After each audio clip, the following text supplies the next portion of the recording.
1B. Listening. On today's programme, we're going to talk about superstitions.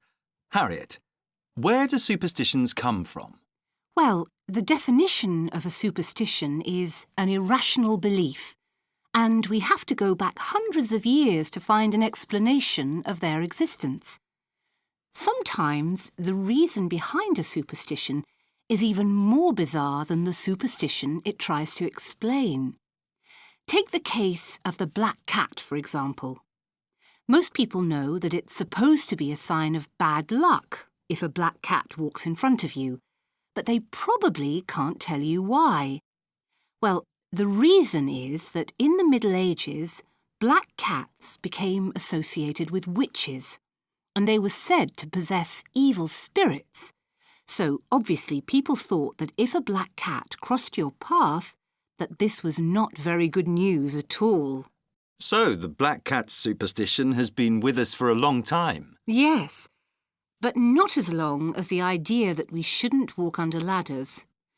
Apart from the practical reasons for not doing this, obviously somebody might drop some paint on your head while you are walking underneath, there is a more mysterious explanation which goes right back to ancient Egypt. The shape of a triangle was sacred to the Egyptians, and it was considered very bad luck to, as it were, break the power of this shape. People believed that if you walked under a ladder, the power of the triangle would break, and you would lose your protection against bad luck. Are there any superstitions about good luck? Yes, there are.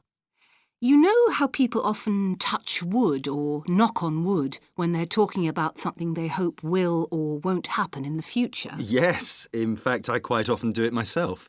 Well, in the Middle Ages, people used to knock on trees to call the good spirits to protect them against misfortune.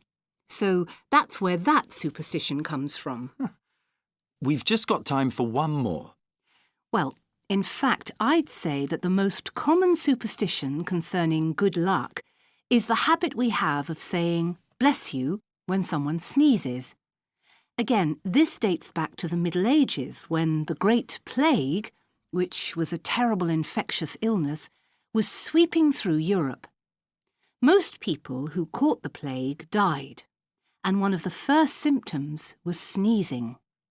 When sufferers began sneezing violently, it was considered a sign that they might be going to die, and so the Pope passed a law in Rome requiring people to bless the person who was sneezing. I never knew that. Harriet, thank you so much for coming on the show. Coming up next, we have a talk.